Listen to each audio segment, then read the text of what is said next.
Okay, question 121 से हमें start करना है।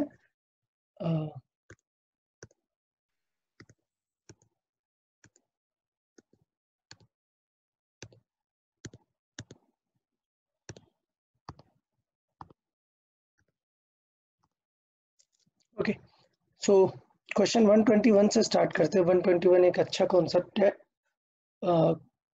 लास्ट क्लास में मैंने डिस्कस भी किया था कि ऐसे टाइप को क्वेश्चन कैसे अप्रोच करते हैं। क्वेश्चन है, a juggler throws the balls in the air.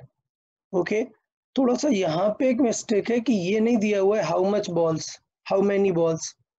सो यहाँ पे थोड़ा सा एक पॉइंट का इशू है। यहाँ पे होना चाहिए था how many balls.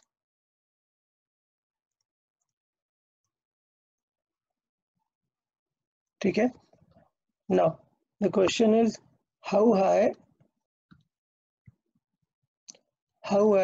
Each ball will rise if he throws n balls per second.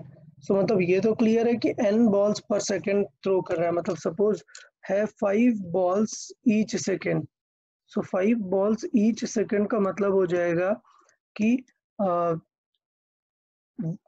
Each second 5 balls है। सो इसका मतलब एनी 2 बॉल्स के बीच में कितना टाइम का गैप होगा। सो बहुत ही सिंपल वे में देख सकते हैं, इट्स लाइक कि ये 5 बॉल्स हैं। ठीक है, सो किसी 2 बॉल के बीच में कंज्यूम टाइम कितना होगा, अगर हमें पता है कि उसने यहाँ से 5 बॉल्स थ्रो की हैं, 1 सेकेंड में 5 थ्रो कर दी हैं। ठीक है, सो मतलब 1/5 will be our time duration for any 2 balls. So इसका मतलब ये n balls per second throw कर रहा है। सो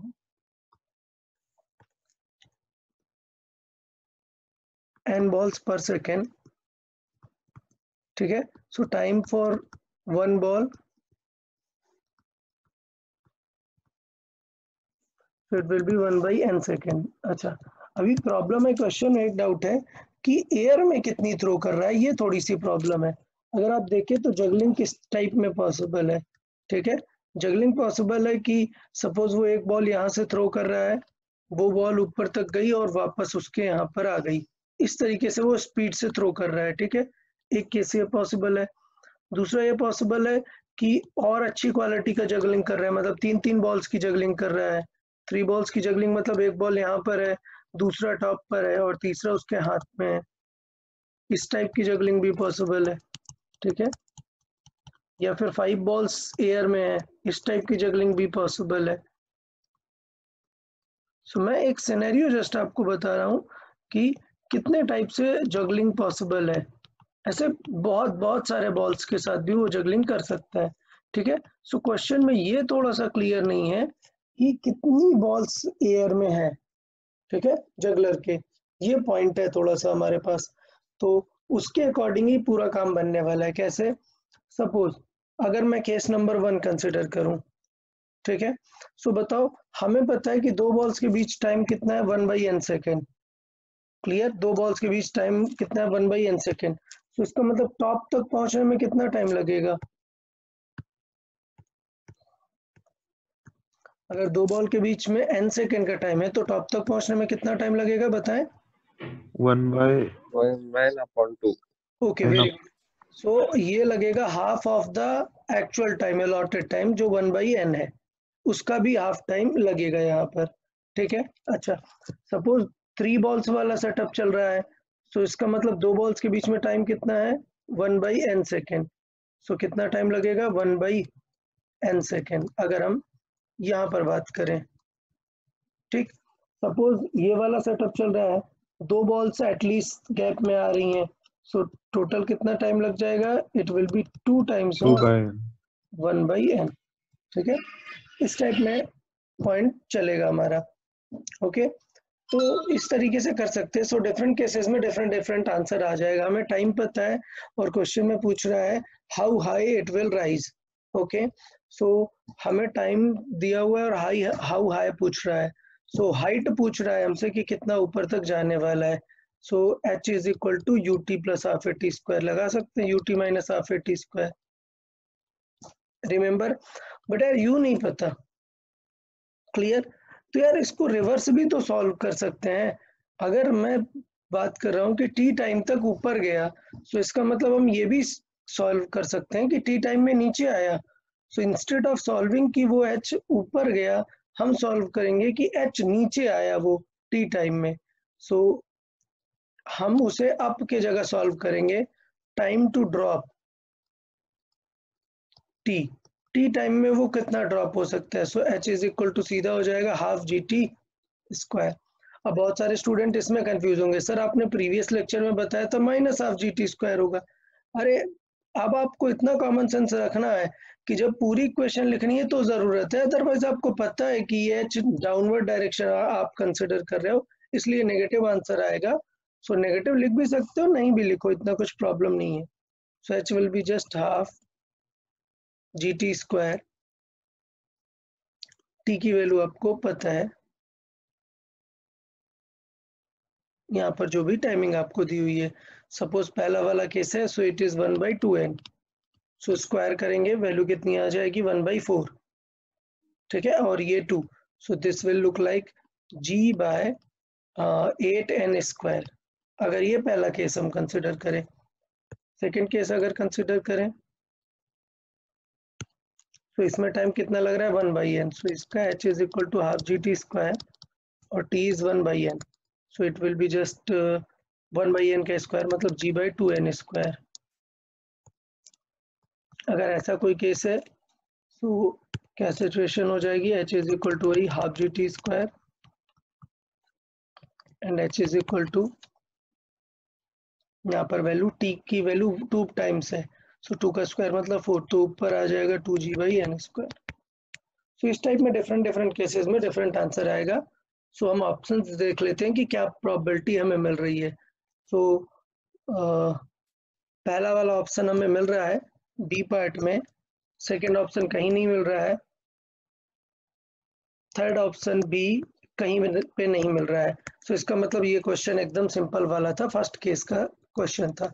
ऑल्दो क्वेश्चन परफेक्ट नहीं है, एग्जाम में ऐसा क्वेश्चन नहीं रखे जाते जो थोड़ा सा डेटा लाए गए, इसमें प्रॉपरली उसे बताना चाहिए था क्वेश्चन, ठीक है। तो यार अभी सबको समझ आया क्वेश्चन। अच्छा, ये जो मैंने यहाँ पर लॉजिक यूज किया कि यार हमें टाइम पता है, यहाँ पर टाइम पता है और हमने हाइट ड्रॉप वाली निकाली है, जैसे एच हाइट में अगर वो ऊपर गया टी टाइम पे, तो टी टाइम पे ड्रॉप भी तो होगा, नीचे भी तो आएगा। सो हमने इस तरीके से किया। इसको डिफरेंट भी कर सकते थे, कैसे, t is equal to you by g से पहले u भी निकाल सकते थे, अगर टाइम टू अब पता u निकाल सकते थे, फिर h is equal to U T minus half G T square कर सकते थे, या फिर ये हटा सकते थे, अगर u पता चल गया तो आप u स्क्वायर बाई 2g कर सकते थे। So some students will follow this step also कि t पता है, u निकाल लिया और फिर u स्क्वायर बाई 2g से हाइट निकाल ली, तो ये भी चलता है, कोई प्रॉब्लम नहीं है, बट थोड़ा सा सही टाइम पे सही चीज यूज करने का आपको ध्यान देना चाहिए। ओके, नेक्स्ट डाउट डिस्कस करते हैं, चलें अप टू 125 बताएं, any doubt?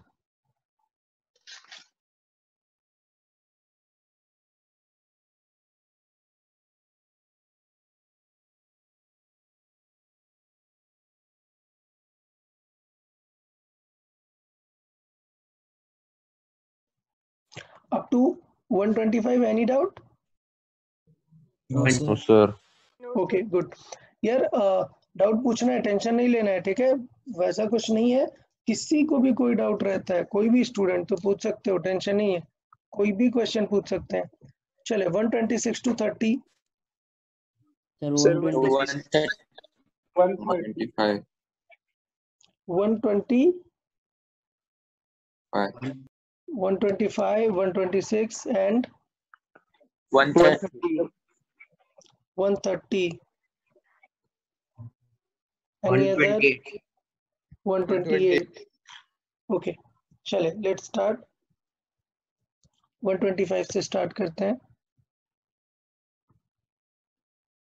Okay, so two sphere of same size but masses this are dropped simultaneously from the top of a tower of 100 meter when they are 5 meter above the ground, the two spheres will have same। तो अभी देखो यार acceleration. yeah, let's see, एक बार देख लेते हैं क्या क्या चीजें हो सकती हैं। थोड़ा सा ऐसे क्वेश्चन जो कॉन्सेप्ट वाले होते हैं ना, वो तो डिस्कस ही करने चाहिए, क्योंकि कई बार आप सिर्फ आंसर पे फोकस करते हो, आंसर से ज्यादा फोकस करने वाली बात होती है सीखना है हमें। सो अगर हम बात करें कि क्वेश्चन कुछ ऐसा है कि 100 मीटर से हमने ड्रॉप किया है, ठीक है, इसे ड्रॉप किया है कब, सिचुएशन हमें देखनी है जब वो लेट्स से 5 मीटर एबव है, मतलब बेसिकली वो ये बताना चाह रहा है कि वो ग्राउंड से अभी थोड़ा सा ऊपर है, दोनों दोनों का मास डिफरेंट है, इसका मास 2 kg है और उसका मास 3 kg है। तो अभी पॉइंट यहाँ पर ये है कि हम मोशन अंडर ग्रेविटी में विदाउट एयर रेजिस्टेंस कंसीडर करते हैं, एयर रेजिस्टेंस हम नहीं मानते हैं।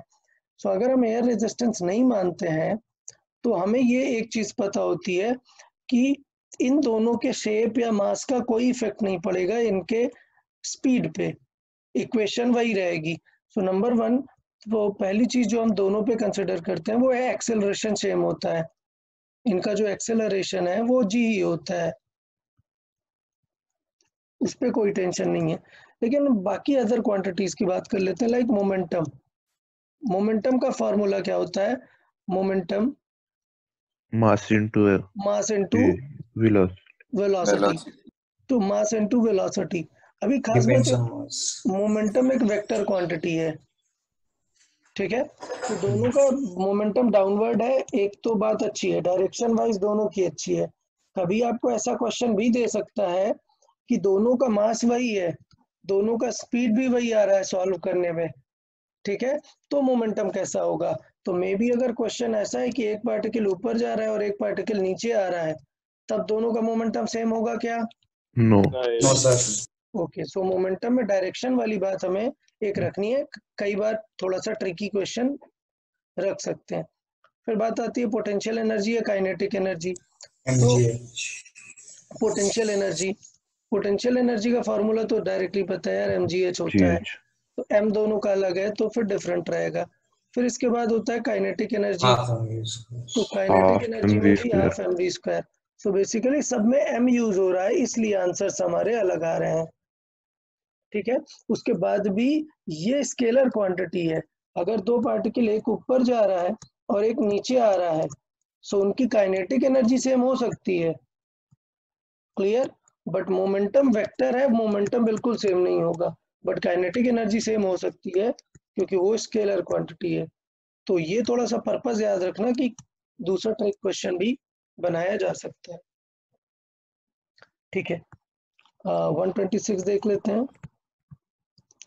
126 में रीड करें क्या है, टू बॉल्स हैं, they are thrown from the top of a tower, one straight down with you and other straight up with you, what is the ratio of their speed when they hit the ground? Okay, बहुत ही अच्छा।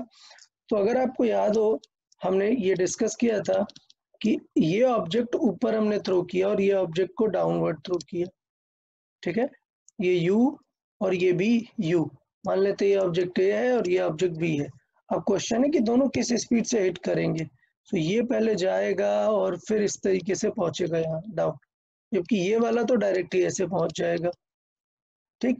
तो otherwise देखें तो time दोनों का different होगा, T A is not same as T B, दोनों का टाइम बहुत अलग होगा, टी ए को बहुत ज्यादा टाइम लगेगा ऊपर जाके फिर वापस नीचे आने में, बट अगर हम स्पीड वाली कैलकुलेशन करें तो आपको याद होना चाहिए स्पीड की कैलकुलेशन हम कैसे करते हैं, ये, सो स्पीड की कैलकुलेशन हम करते हैं v square is equal to you square minus 2gh, ठीक। फाइनली उसे पहुंचना ग्राउंड में है, फाइनली उसे पहुंचना ग्राउंड में है, सो डायरेक्शन देखो h कैसा होगा, नेगेटिव होगा, याद है, सबको याद आ रहा है ये चीज कि ए पॉइंट से यहाँ से एंड अगर उसे ग्राउंड पे पहुंचना है तो एच की डायरेक्शन क्या होगी, नेगेटिव होगी। तो ये क्लियर रखना है कि एच हमें नेगेटिव रखना है, और एच अगर नेगेटिव रखेंगे तो v square is equal to you square minus 2gh की वैल्यू माइनस एच ऐसे रखेंगे, so at the end v square की वैल्यू आएगी यू स्क्वायर प्लस 2gh, ठीक। अभी लकीली बात ऐसी है कि u के साइन दो हैं, एक क्वेश्चन प्लस है और एक माइनस है, बट यहाँ पे तो स्क्वायर है ना, कुछ फर्क पड़ेगा क्या, नहीं पड़ेगा। तो हाँ इसलिए सर। आंसर क्या होगा? सेम होगा, सेम 1:1। 1:1। ओके, तो यहाँ पे मैं ये चीज मार्क करके लिख देता हूँ, because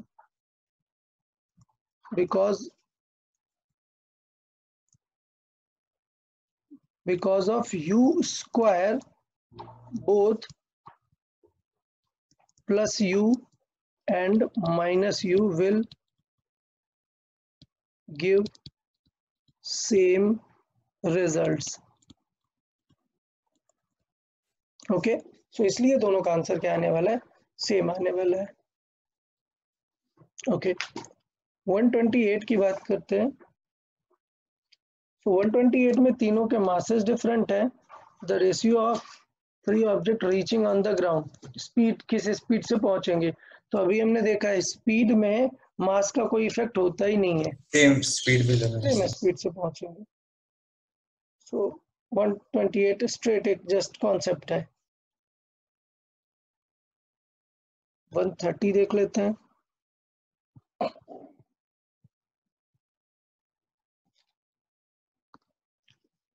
Okay, so a particle A is dropped from height h, another B is projected in the horizontal direction with the speed 5 from the same height, then choose the correct statement। देखें, तो ये actually 2D motion हो गई है, अभी हम आगे इसे डिस्कस करेंगे ही, बट लेट्स से यहाँ पर कॉन्सेप्ट आया तो मैं चाहूंगा कि आप लोग सीखें इस चीज को।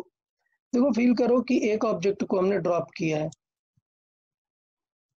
तो ये कैसे जाएगा? ये नीचे की तरफ जाएगा, लेकिन एट द सेम टाइम हमने दूसरे ऑब्जेक्ट को हॉरिजॉन्टली थ्रो किया है 5 मीटर पर सेकंड से।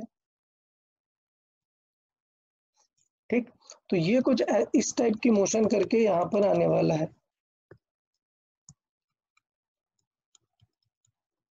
और ये नीचे डायरेक्ट ऐसे आने वाला है। ये दो सिचुएशन है हमारे पास। अभी पूछ रहा है कि दोनों में टाइम क्या होगा, क्या कैसे होगा। तो नेक्स्ट जो मेरा टॉपिक रहेगा, मोशन इन 2D। ओके, सो जो 2D मोशन होगी उसमें हम यही चीज डिस्कस करेंगे, और उसमें मैं एक चीज बोलूंगा जो आपको अभी से मैं बोल रहा हूँ, क्या एक्स जो होता है वो वाई को कभी भी डिस्टर्ब नहीं करता, ये वाई एक्स को कभी भी डिस्टर्ब नहीं करता। क्यों? अगर आपको थोड़ा सा वेक्टर याद हो, तो वेक्टर में मैंने बताया था कि कोई वेक्टर इस डायरेक्शन में और उसके हमने दो कंपोनेंट कर लिए। सो कंपोनेंट हम इसलिए करते थे बिकॉज जब वेक्टर 90 डिग्री में होते हैं तो एक दूसरे को कुछ भी डिस्टर्ब नहीं कर सकते हैं। क्यों? क्योंकि 90 डिग्री का कोई कंपोनेंट ही नहीं होता। सपोज ये वेक्टर है 20, ये वेक्टर है 30, और एक दूसरा केस ले लेते हैं, ये वेक्टर है 20 और ये वेक्टर है 30। सो अगर मैं बात करूं कि इनके बीच कुछ एंगल है, लेट्स से 30 डिग्री, सो इस वेक्टर का एक कंपोनेंट आएगा इस डायरेक्शन में, तो ये 20 थोड़ा सा इंक्रीज हो जाएगा। क्यों? क्योंकि 30 का एक कंपोनेंट, एक इफेक्ट 20 को भी मिल जाएगा, तो 20 थोड़ा सा बड़ा आदमी बन जाएगा, 30 से भी थोड़ा सा स्कोर कर लेगा। बट अगर ये 30 90 डिग्री पे है, सो कंपोनेंट कैसे किया करते हैं? F cos theta.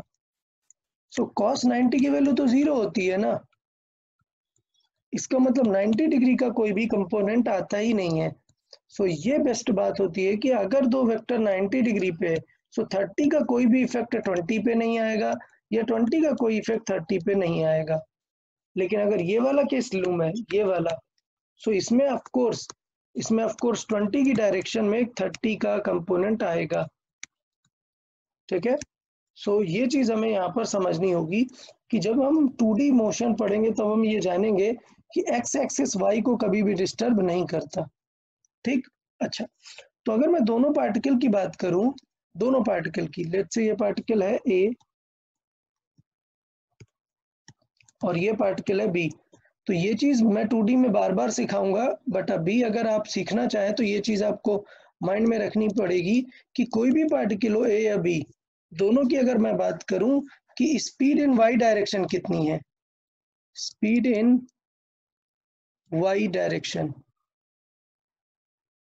सो ए की जो वाई डायरेक्शन में स्पीड है कुछ है क्या? नहीं, ये तो ड्रॉप हो रहा है, यू वाई 0 है। लेकिन अगर मैं बी की बात करूं, स्पीड इन वाई डायरेक्शन, तो इसकी वाई डायरेक्शन में भी 0 है। क्यों? क्योंकि इसको हमने हॉरिजॉन्टल किया है। वर्टिकल में कोई स्पीड दी है क्या? नहीं। अगर हम किसी एंगल पे देते हैं स्पीड, लेट्स से इस तरह देते हैं 10 मीटर पर सेकेंड, तो फिर कंपोनेंट आ जाते हैं यहाँ, और वर्टिकल में तब कंपोनेंट आते हैं। बट बिकॉज ये 90 डिग्री पे है, कोई कंपोनेंट नहीं आएगा। तो इनडायरेक्टली दोनों की वर्टिकल स्पीड क्या है?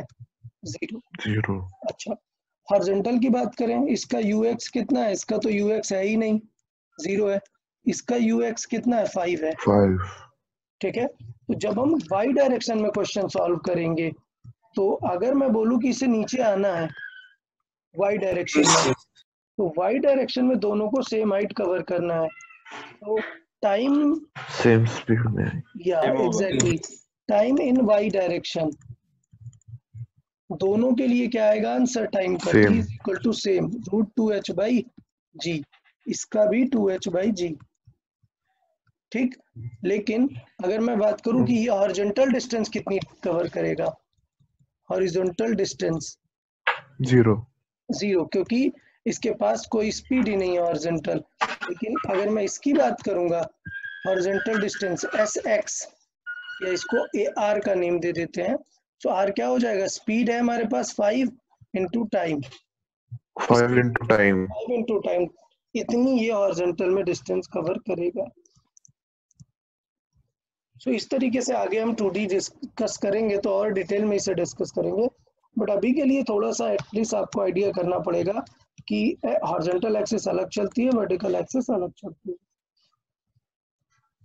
सो अभी क्लियर है, दोनों को सेम टाइम पे पहुंच जाएंगे ग्राउंड पे। ओके, नेक्स्ट 130 to 135 बताएं। Sir, 135. 134 136. ठीक है यार, आगे का भी पूछ रहे हो, कोई बात नहीं। ठीक है,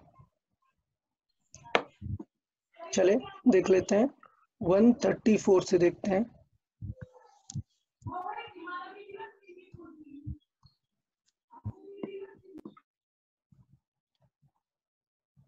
Okay, so a body of mass m dropped from a height h, ठीक है, with the initial velocity 0 strikes the ground with a velocity 3. Another body, अरे ये डिस्कस किया है ना sir? Yes, Sir, sir. it has कल discuss okay, कल discuss किया हुआ है, ठीक है। अभी सॉल्व कर लेते हैं फिर से एक बार। Another body of the same mass is dropped from the same height with the initial speed 4. What is the final velocity of the second body when it strikes the ground? ठीक है।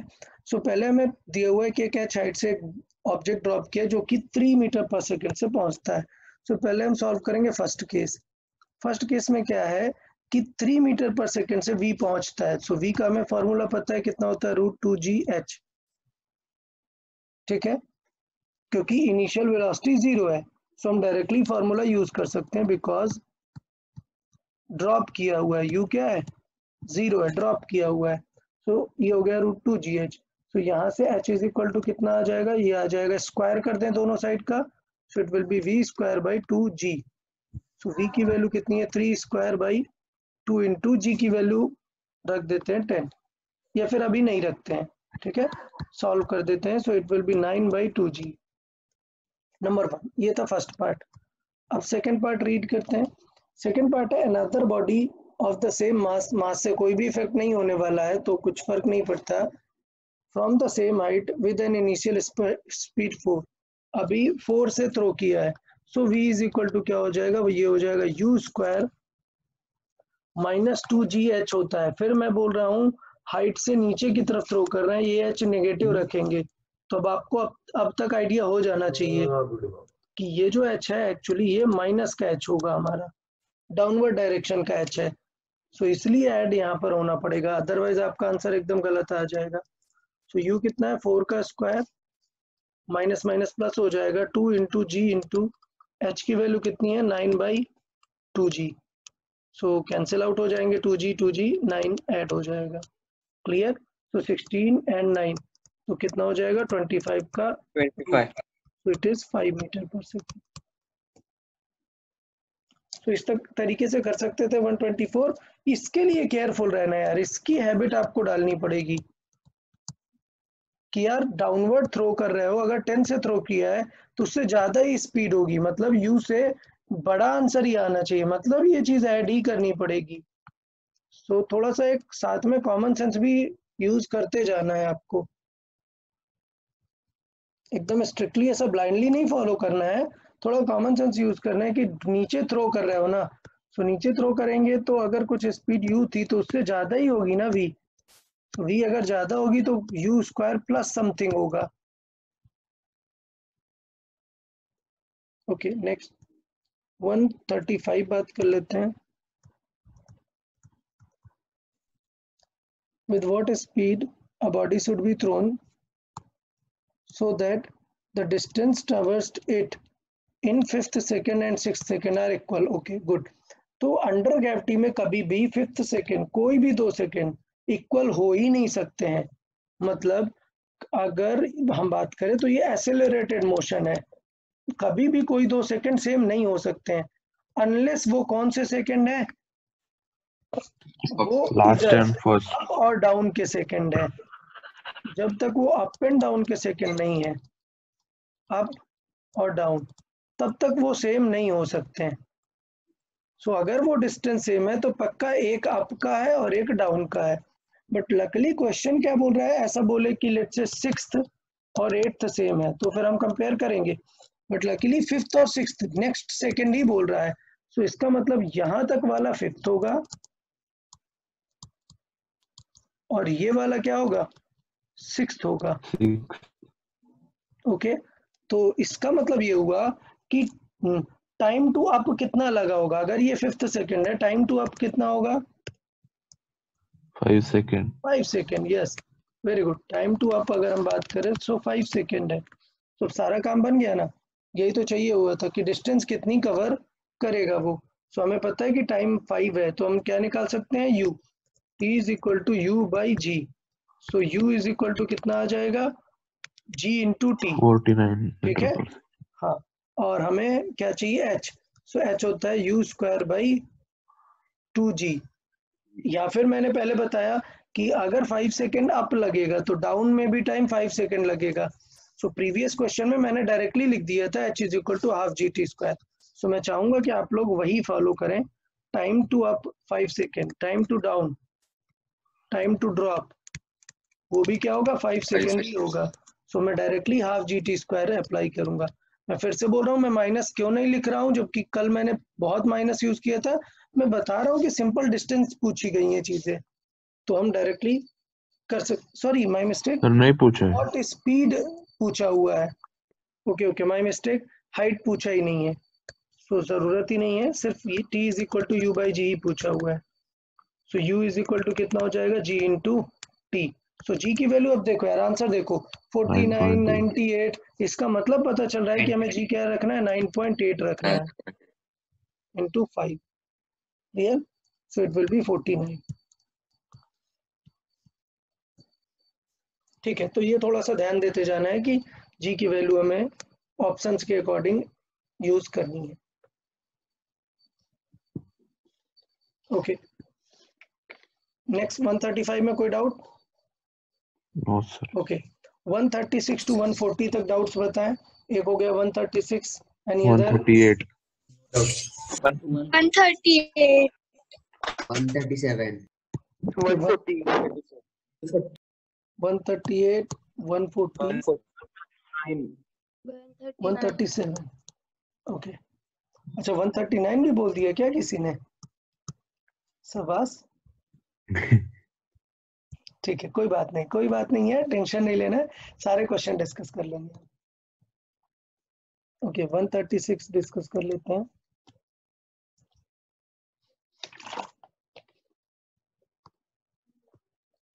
A boy throws the balls vertical up in the air such a way that when the first one is at the highest point he throws the second। ये देखो the first one is highest, ये juggling वाला question हुआ, the first one is at top, ये first है, and the second one is at Okay, so how high each ball will rise if he throws 2 balls per second? So वो case हो गया ना कि हमें पता है कि अगर ऐसे कुछ सिनेरियो है तो टाइम कितना लगेगा यहाँ पर 2 बॉल्स के बीच का जितना टाइम है, क्योंकि एक टॉप पर है और एक उसके हाथ में जस्ट थ्रो होने वाली है, तो टी हम यहाँ पे निकाल सकते हैं। क्वेश्चन ये बोल रहा है 2 बॉल्स पर सेकेंड थ्रो कर रहा है, 2 बॉल्स पर सेकेंड। सो इसका मतलब 1 बॉल में कितना टाइम लग जाएगा? 0.5 second. Yeah, so it will be 1/2 second. Clear. सो इसका मतलब इन दोनों के बीच में कितना टाइम लग रहा है? 1/2 सेकेंड। ठीक है, अब मुझे लगता है अब बताने की जरूरत ही नहीं है। यहाँ पे हमें पूछा है हाइट और ये टी पता है, so H is equal reverse to वाला half h is GH. Equal to half G T square solve कर देंगे, तो यहाँ से हमारा काम बन जाएगा।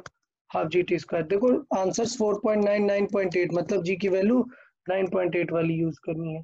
तो हाफ इंटू जी की वैल्यू 9.8 इंटू हाफ का स्क्वायर, ठीक है, तो 4.9/4, तो 1.25 ये वाला आ जाएगा। ओके, सो 136 हो गया। 137 देख लेते हैं, सो रीड करते हैं।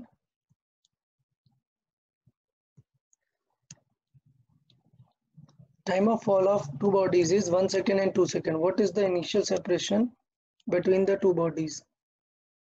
Okay, एक second. Two bodies which are at different height from the ground start falling under gravity. The time of fall, okay. तो starting gap कितना है? तो ये question तो नहीं पूछना चाहिए था, ये तो पूछ रहा है कि एक का टाइम है 1 और एक का टाइम है 2 सेकेंड। सो दोनों की हाइट निकाल लो, h1 कितनी हो जाएगी? Half G T square. 4.9. हाँ, सो ये अब देखो ऐसी चीजें याद करना शुरू कर दो यार, बार बार नहीं लिखो। हाफ पता है, जी की वैल्यू देखो 9.8 वाली यूज करनी है, सो 9.8/2 मतलब 4.9 आएगा।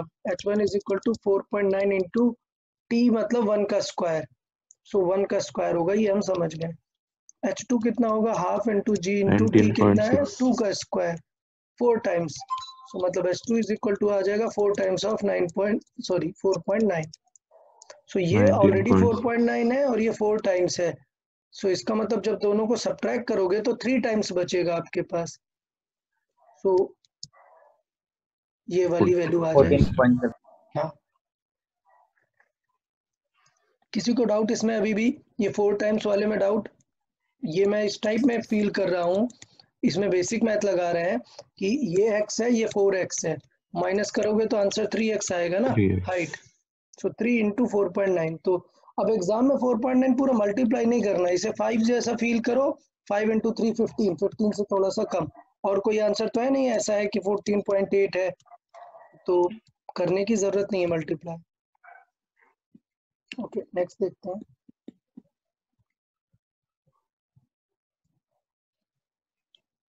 One 138। Okay, so a man, yeah, drops a ball from the tower height this. At the same time, another ball is dropped upward with a velocity 50 from the bottom of the tower.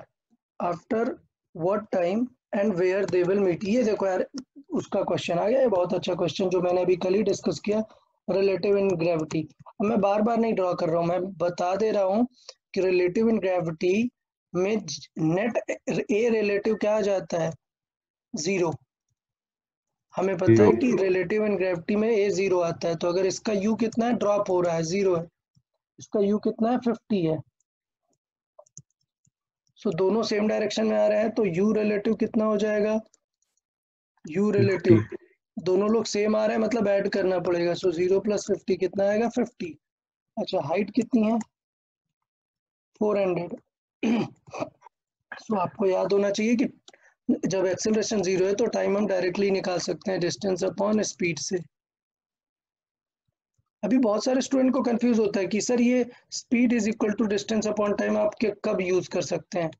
मैं बार बार बता रहा हूँ, speed is equal to distance upon time, जो कि आप बचपन में पढ़ते हैं क्लास 9th में, Acceleration वो 0. सिर्फ तब वैलिड है when there is no acceleration. Acceleration 0 है, अगर एक्सेलरेशन है तो तुरंत इक्वेशन ऑफ मोशन यूज होगा, u + at। ओके, तो speed is equal to distance upon time मतलब 400 डिवाइडेड बाई स्पीड है 50, तो टाइम आ गया कितना 8 सेकेंड। 8 सेकेंड लगेगा, तो 8 सेकेंड वाला आंसर हो जाएगा। बट 8 सेकेंड का एक और आंसर है, तो एक और आंसर है, तो हमें चेक करना पड़ेगा कि कहाँ पर मिलेंगे। Where it will so meet. देखो बिलो द टॉप है, सारे आंसर बिलो द टॉप है, तो इसका मतलब हमें किसे सॉल्व करना चाहिए, टॉप वाले को सॉल्व करना चाहिए। So distance for top, distance by top, top वाले को डिस्टेंस कितना कवर होगा 8 सेकेंड में। तो याद है ना हमें formula h is equal to half GT² लगा देंगे, ठीक है। सो हाफ जी मतलब 5 हो जाएगा। अब देखो मैं बार बार नहीं लिखा करूंगा ऐसे, हाफ इंटू 10 हमें पता है, और आपको भी हैबिट हो जानी चाहिए कि हाफ इंटू 10 होगा मतलब 5 आएगा। 5 इंटू T² कितना, 8 का square, 64 into 5। So I guess बड़ा नंबर आएगा, 320 आंसर होगा।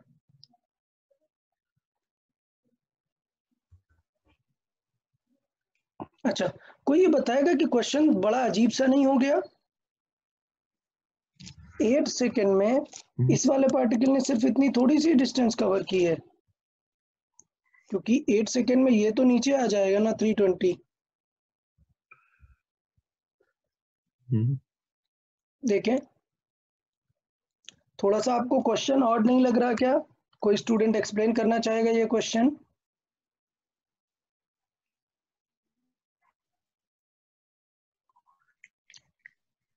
कोई स्टूडेंट एक्सप्लेन करना चाहेगा कि यार ये 50 से थ्रो कर रहे हो, 8 सेकेंड में क्या ये सिर्फ इतनी थोड़ी सी हाइट ट्रेवल करेगा, कितना 400 है और 320 निकल गया, मतलब 80 मीटर ही। कोई एक्सप्लेन करेगा? तो एक्सेलरेशन नेगेटिव है ना उसके लिए, नहीं, वो रिटार्ड होगा 50 से थ्रो किया, 50 से थ्रो किया, रिटायर्ड होगा, बट ये 80 मीटर तो बहुत छोटी सी डिस्टेंस है यार। तो फीलिंग लेना है, मैं बता देता हूँ, क्वेश्चन फील कराऊँ आपको। रियल में पता है इसको कितना टाइम लगेगा ऊपर जाने में, बताओ? 5 सेकेंड। अरे दिख रहा है सबको कितना टाइम लगेगा? 5 second. 5 5 second. Second max height. Proper collide हो रहा है 8 सेकेंड में, इसका मतलब ये ऊपर गया और ये नीचे आ रहा था, और ये वाला हाँ। तब से नीचे ही आ रहा है, तो यहाँ पर जाकर कहीं पे दोनों लोग मिल रहे हैं, समझ आया? इसलिए हाइट इतनी कम आ रही है 80 मीटर, क्योंकि ये ऊपर जाके ड्रॉप पे मिल रहा है अपने। क्वेश्चन फील हुआ सबको? ये फिगर फील हुआ? Yes sir. Yes, sir. Okay, तो थोड़ा सा डेटा को एनालाइज भी करते हुए चलना होता है, ऐसा बस न्यूमेरिकली मत सॉल्व कर लिया करो कि आंसर आ गया खुश हो गए, थोड़ा सा चेक करते रहा करो कि क्वेश्चन चल क्या रहा है। ओके, 139 डिस्कस कर लेते हैं।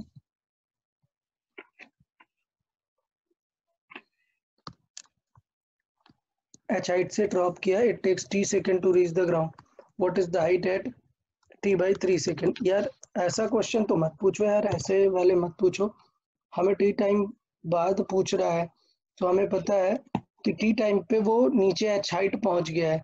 सो अगर हम बात करें h की, so h is equal to answer होगा हाफ GT², नंबर 1। अच्छा, लेकिन हमसे हाइट पूछ रहा है, लेट से h डैश कब, t/3 के लिए, so half into g into time क्या यूज करना है, t/3 का square. t/9 yes, minus so करना है आंसर आ जाएगा 8h/9 1/9 times of 9 half GT square, and half GT square you know it is just the h, तो इसका मतलब आ जाएगा h/9, हाइट ऊपर से ड्रॉप आ जाएगा फ्रॉम द टॉप। अच्छा ओके, ये गलती है, सारी ग्राउंड से हाइट पूछे।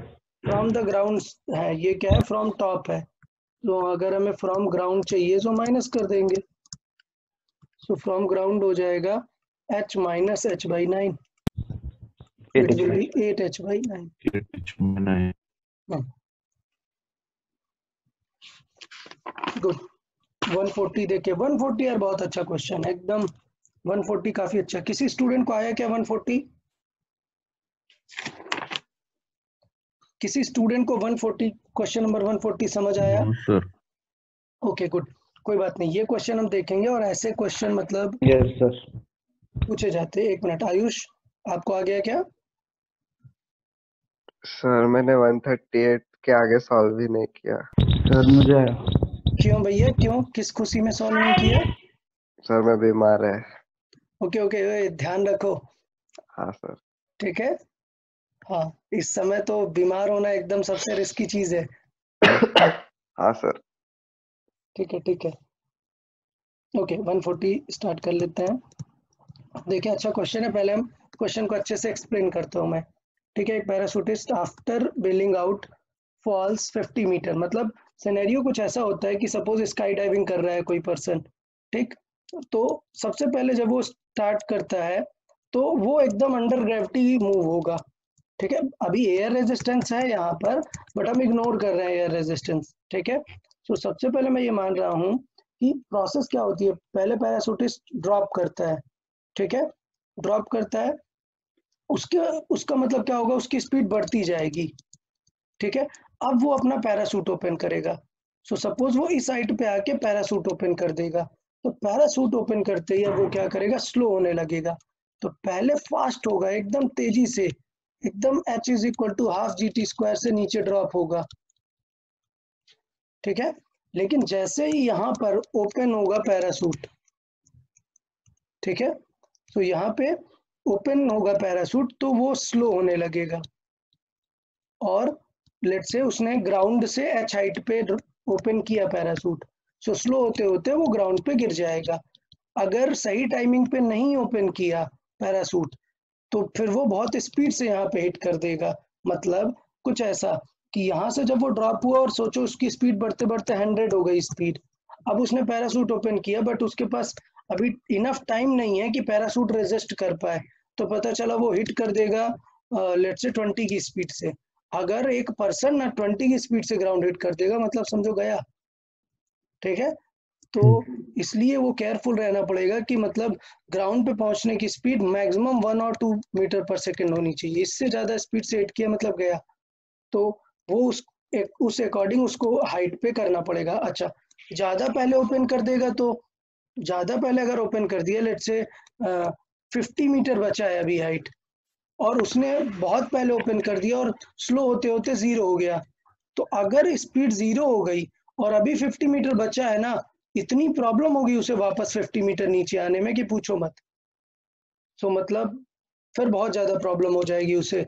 सो इसलिए कैलकुलेशन थोड़ी उसकी प्रॉपर होनी चाहिए तभी होगा। तो अब हम ये क्वेश्चन सॉल्व कर देते हैं, अगर सबको सिनेरियो समझ में आ गया है कि ये एक्चुअली काम कैसे कर रहा है। ओके, तो रीड करते हैं। So a parachutist after bailing out falls 50 metre, so पहले वो 50 मीटर स्पीड इंक्रीज करेगा। When parachute opens, it decelerates with 2, मतलब 2 से अब वो रिटायर्ड होने लग गया है। It reaches the ground with the speed of 3. At what height did he bails out? तो देखें क्वेश्चन ये है कि यहाँ पे पैराशूटिस्ट स्टार्ट हुआ, u इज इक्वल टू एकदम 0 से, ठीक, और जंप कर गया, बेल्स आउट मतलब जस्ट अभी जंप किया हुआ है। जंप किया कितनी हाइट तक, 50 मीटर तक, 50 मीटर। तो ये हो गया 50 मीटर तक। तो 50 मीटर में उसके पास एक v आ जाएगा, यहाँ पर इसके पास एक v आ जाएगा, v इज इक्वल टू कैसे निकाल देंगे, √2gh, यस सर, 14√5। ठीक है। सो ये आ जाएगा √2 × 10 × 50, ठीक है। सो यहाँ से हम g की वैल्यू निकाल सकते हैं। अच्छा, आई गेस g की वैल्यू में 9.8 यूज करनी चाहिए। 9.8, यस सर। हाँ, बट ठीक है कोई बात नहीं, 10 यूज करते हैं, आंसर थोड़ा सा हम अपना लेस कर देंगे बाद में, ठीक। अच्छा, अब हमें यहाँ पे v पता चल गया, v पता चल गया, तो क्वेश्चन ये है कि अब ये रिटायर्ड हो रहा है, क्यों रिटायर्ड हो रहा है, पैराशूट के वजह से। अब इसमें g नहीं लगा देना sir, g is equal to -10 होगा, नहीं, वो क्वेश्चन में गिवन है कि वो रिटायर्ड हो रहा है 2 से, तो एक्सेलरेशन सिर्फ रिटार्डेशन है 2। अच्छा, नेगेटिव मतलब ये मत बोलने लगना कि सर आपने तो नेगेटिव बोला मतलब नीचे की तरफ होगा, वो तो स्पीड अप होगा, नहीं, रिटायर्ड हो रहा है मतलब अगर वो नीचे की तरफ आ रहा है, v अगर उसका नेगेटिव है, तो इसका मतलब एक्सेलरेशन किस तरफ होगा, अपवर्ड होगा। तो ये मत बोलना कि सर आपने एक्सेलरेशन पॉजिटिव क्यों किया, स्पीड उसकी डाउनवर्ड है। सो रिटायर्ड कब होगा, जब एक्सेलरेशन किस तरफ होगा, अपवर्ड डायरेक्शन में होगा, किसके वजह से, पैराशूट की वजह से उसको अपवर्ड डायरेक्शन में रेजिस्टेंस मिलेगा। तो ये हमें स्पीड पता है, हमें रिटार्डेशन पता है। और हमें पता है फाइनल स्पीड कितनी है, ये है 3। सो डिस्टेंस कितनी कवर करेगा s। सो हमें ऑलरेडी पता है यार, काफी बार सॉल्व कर चुके हैं। अगर हमें u पता है, v पता है, ये सारी चीजें, यहाँ पर u पता है, ये v पता है, फाइनली एक्सेलरेशन पता है, तो हम s निकाल सकते हैं। कौन सी इक्वेशन यूज करके? Third equation. सबको याद है s इज इक्वल टू आएगा v square minus u square upon 2a। Clear? So s is equal to v square. So v square की वैल्यू हम रख देते हैं। v स्क्वायर की वैल्यू चलो अच्छा 4.9 से ही ले लेते हैं। 2 इंटू 4.9 इंटू 50, ठीक है। तो ये हो जाएगा 490 माइनस u स्क्वायर, u कितना, sorry my mistake, finally v कितना था, v था 3, सो इट विल बी 3 स्क्वायर, ठीक है। सो 3 स्क्वायर मतलब 9, 3 स्क्वायर 9 माइनस u स्क्वायर कितना है ये, सर वो 4.9 क्यों लिया वहाँ पे? क्योंकि मुझे पता है कि ऑप्शंस देख के समझ में आ रहा है, टेंस के टर्म्स में नहीं आ रहे हैं। सो मे बी जी की value 9.8, oh sorry my mistake, 9.8 लेना है। Okay, so I guess answer हो जाएगा फिर 980 डिवाइड बाई, हाँ 2a, 2 इंटू 8 कितना है 2, 4। तो 980 में 9 माइनस कर दे और 4 का डिवाइड कर दे, s की वैल्यू आ जाएगी। s की वैल्यू नेगेटिव आएगी, टेंशन नहीं लेना है, नेगेटिव से बता रहा है डाउनवर्ड डायरेक्शन। s की 243, यस। शिव प्रसाद आपका बहुत इंटरफेरेंस होता है, थोड़ा सा केयरफुल रखो। s is equal to, okay so ये हमारा सॉल्विंग कर देते हैं। 980 हट गया, सो ये हो गया 971 डिवाइडेड बाई 4। सॉल्व कर दें इसे, कितना हो जाएगा 4 2 टाइम्स 1 रिमेन 4 6 1 2 3, ओके ये हुआ। और अभी हमें पता है कि 50 मीटर और ऐड होगा, क्योंकि पूरी हाइट पूछी हुई है। 50 मीटर बेल्स आउट भी तो हुआ है ना, सो प्लस 50 और ऐड करना पड़ेगा। सो फाइनली देखें, सो ये हो जाएगा 2 5 4 9 2.75, ठीक है, इतनी हाइट हो जाएगी। सो 292 मतलब ये वाला आंसर हो जाएगा। तो ठीक है, इस तरीके से कर सकते हैं। अच्छा क्वेश्चन था, कॉन्सेप्ट बहुत इंपॉर्टेंट है कि प्रोसेस कैसे सॉल्व हो रहा है। ओके, नेक्स्ट 141 टू 145 बताएं डाउट्स। 142 142 142 144 व्हाट है 145, ओके ठीक है। 142 देखते हैं। ओके 142 भी एक पूरा कॉन्सेप्ट ही है। ये थोड़ा सा मे बी एक्सरसाइज के टाइम पे ऐसे क्वेश्चंस कराता हूँ मैं 142, बट अभी मिस हो गया है, चलेगा। मैं आप लोग को, सब लोग को सजेस्ट कर रहा हूँ क्वेश्चन नंबर 142 नोट्स में आप लोग लिख लें। नोट्स में इस क्वेश्चन को ऐड कर लेंगे।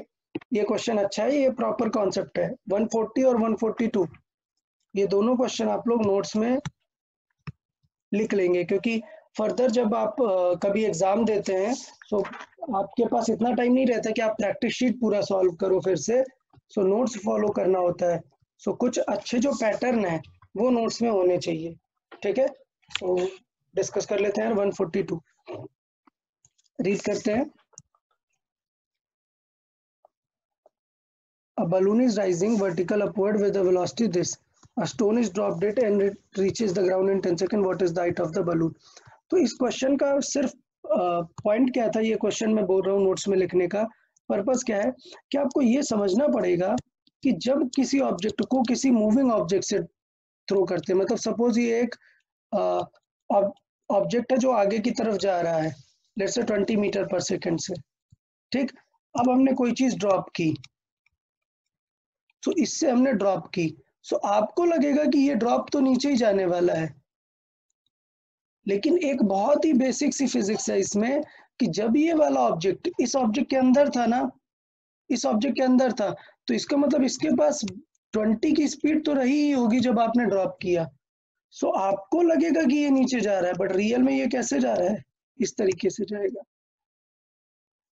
समझ में आया क्या ये सिनेरियो जो मैंने अभी एक्सप्लेन किया, कि अगर किसी Yes, ड्रॉपिंग ऑब्जेक्ट को हमने एक मूविंग ऑब्जेक्ट से ड्रॉप किया, सो जो इसकी 20 स्पीड थी वो तो ऑटोमेटिकली मिल जाएगी ना by default.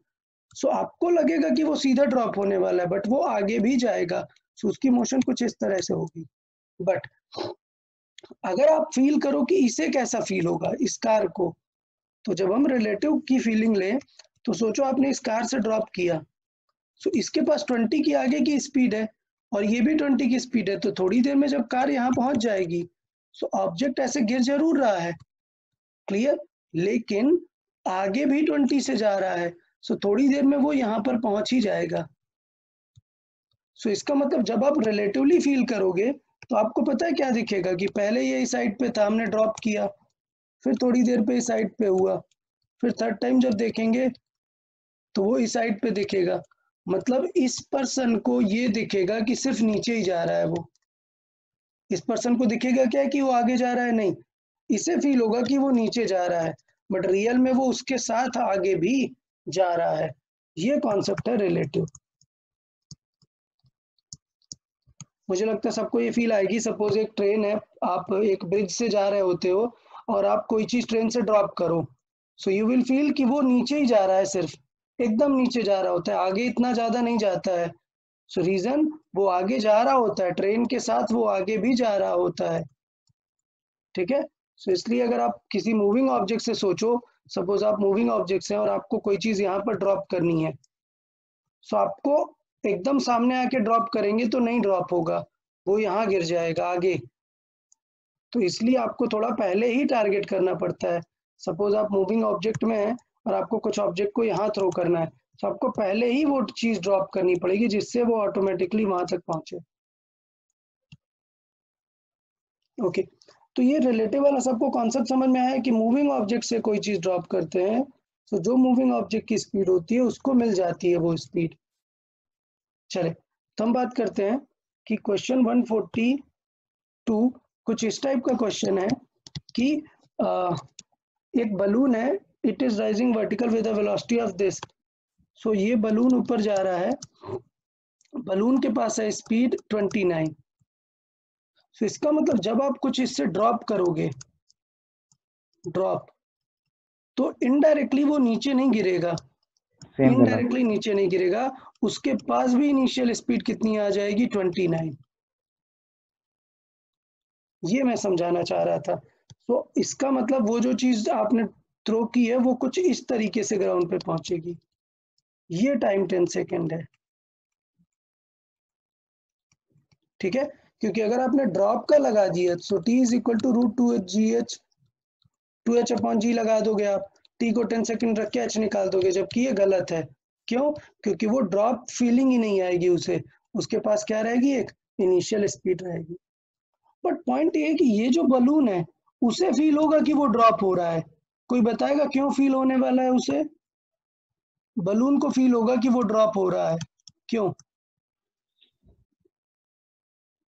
Because that balloon and stone are means they are moving with the same velocity, ओके, so it will not feel any motion.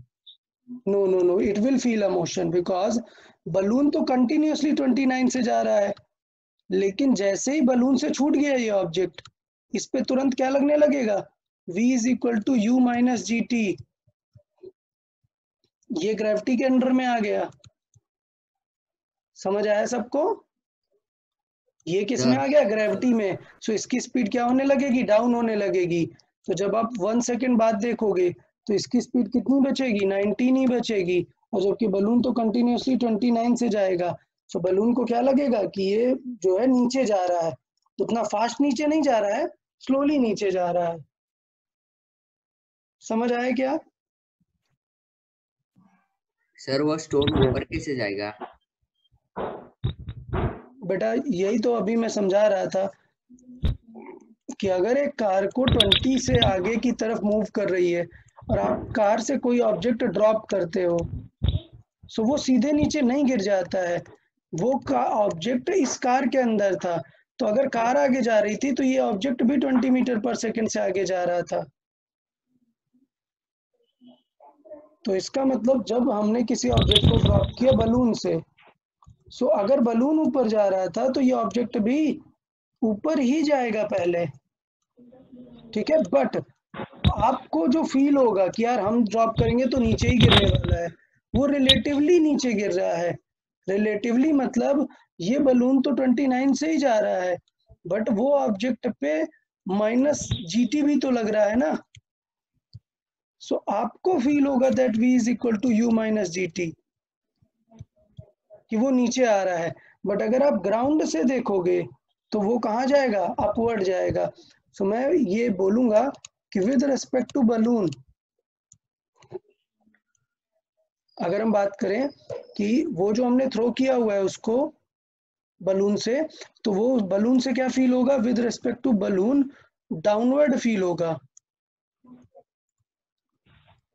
With respect to balloon मतलब बलून वाला अगर देखेगा उसे तो डाउनवर्ड फील होगा, लेकिन अगर हम ग्राउंड से देखेंगे विद रिस्पेक्ट टू ग्राउंड तो क्या होगा, फर्स्ट अपवर्ड जाएगा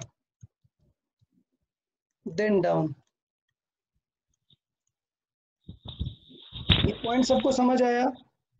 ये जो फिगर मैंने यहाँ पर ड्रॉ किया हुआ है, अगर बलून से थ्रो ड्रॉप किया है सो बलून की स्पीड भी उसे मिल जाएगी। बलून ऊपर जा रहा था तो वो स्टोन भी ऊपर जाएगा और फिर नीचे गिरेगा, लेकिन बलून उससे फास्ट है, सो बलून ऊपर जाएगा बलून के रिस्पेक्ट में, तो वो नीचे ही दिखेगा उसे हमेशा, ठीक है, क्योंकि वो स्लो डाउन होने वाला है। Okay done. ओके अब क्वेश्चन सॉल्व कर देते हैं। आपको 10 सेकंड टाइम लग रहा है, इक्वेशन सॉल्व कर दो। टाइम कितना है, 10 सेकेंड। यू किधर है, अपवर्ड डायरेक्शन में है, तो हमें सॉल्व क्या करना है, एच निकालना है ना। एट व्हाट हाइट ड्रॉप किया, तो सॉल्व करें सब लोग, चलें इक्वेशन सॉल्व करो। क्वेश्चन ये वाला बन गया है, ये क्वेश्चन सॉल्व करें सब। हमें एच पता करना है, हमें देखना है कि किस साइड से उसे हमने ड्रॉप किया है, ये वाला एच हमें सॉल्व करना है। 200 मीटर। ओके ठीक है, ये एच हमें सॉल्व करना है। क्वेश्चन ये है कि उसे हमने 29 से ऊपर थ्रो किया है। हमने रियल में नहीं थ्रो किया बिकॉज वो राइजिंग बलून में था, तो ऑटोमेटिकली उसे 29 स्पीड मिल गई है, तो अब ये ऊपर जाएगा और फिर नीचे आएगा। और ये जो टाइम गिवन है ये टी है 10 सेकेंड। सो याद है मैंने बताया था कि इसे 2 स्टेप में कर सकते हैं। पहले कर सकते हैं कि ये ऊपर कब गया फिर नीचे कितना आया, तो वो कॉम्प्लिकेटेड हो जाएगा। इससे बेटर है कि एक बार में डायरेक्टली वैल्यू यूज कर लो। कैसे एक बार में यूज कर सकते हैं, h is equal to U T minus half G T square से। नंबर 1, हमें जो हाइट चाहिए वो किधर है, फाइनली हमें डाउनवर्ड जाना है डायरेक्शन। गुड। सो h क्या होगा, माइनस h होगा। अच्छा u ऊपर की तरफ है, सो प्लस 29 होगा इंटू 10 माइनस हाफ इंटू जी की वैल्यू भी 10 इंटू टी 10 स्क्वायर। सो यहाँ से minus h is equal to आ जाएगा 290 माइनस 500 वैल्यू आ जाएगी। So minus h is equal to कितना आ जाएगा, यहाँ से 210, ठीक है। So H is equal to आ गया 210। तो ये चीज़ हमें थोड़ा सा समझना है कि वो जो हाइट है वो किस तरीके से हमें ट्रीट करनी है। अगर आप एच नेगेटिव नहीं रखेंगे तो आपको यहाँ पे आंसर नेगेटिव आ जाएगा। सो ये भी बोल सकते हैं कि एच नेगेटिव आ गया मतलब डाउनवर्ड मोशन हम डिस्कस कर रहे हैं। ओके तो ये सिंपल क्वेश्चन था, अच्छा था। ओके 210 कोई आंसर नहीं है, इसका मतलब जी हमें क्या यूज करना था, 9.8 करना था, चलेगा। सो यहाँ पे हम जी की वैल्यू 9.8 यूज कर सकते थे। सो ये हो जाएगा 490।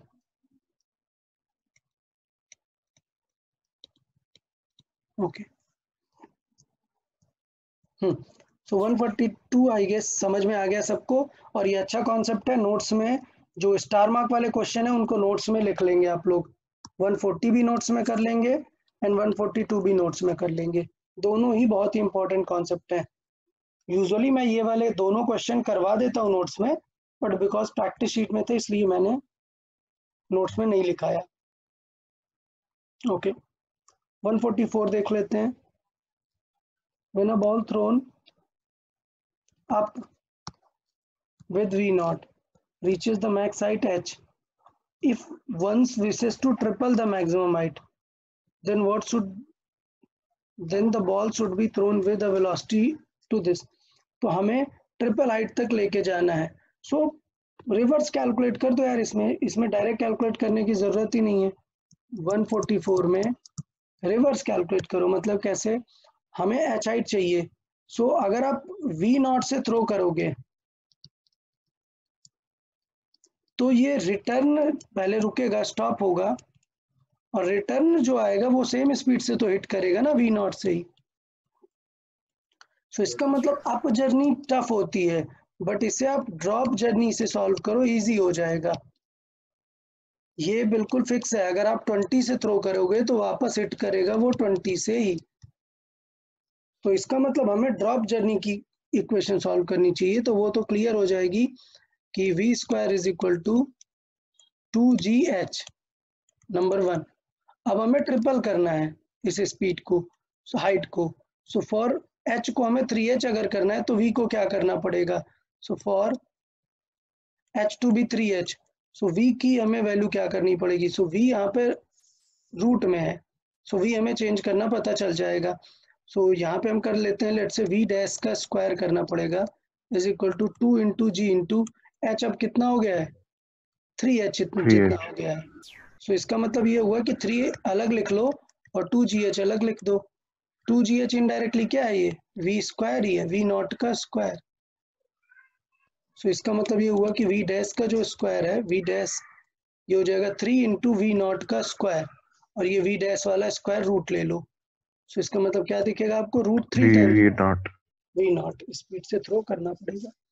तो ये स्क्वायर रिलेशन है, तो हमें पता चलना चाहिए था कि रूट आएगा, डायरेक्टली नहीं होगा कि 3 टाइम्स से थ्रो कर दो तो 3 हाइट पे चला जाएगा वो। ओके तो ठीक है, ये स्ट्रेट हो जाता है।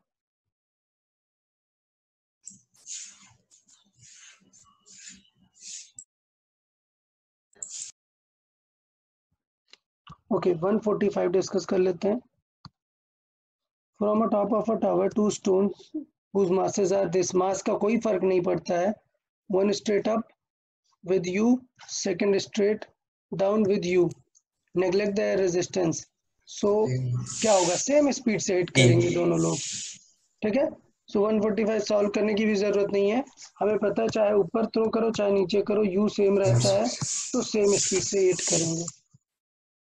ओके नाउ 146 टू 150 बताएं डाउट्स। 147 146 149 146 150 150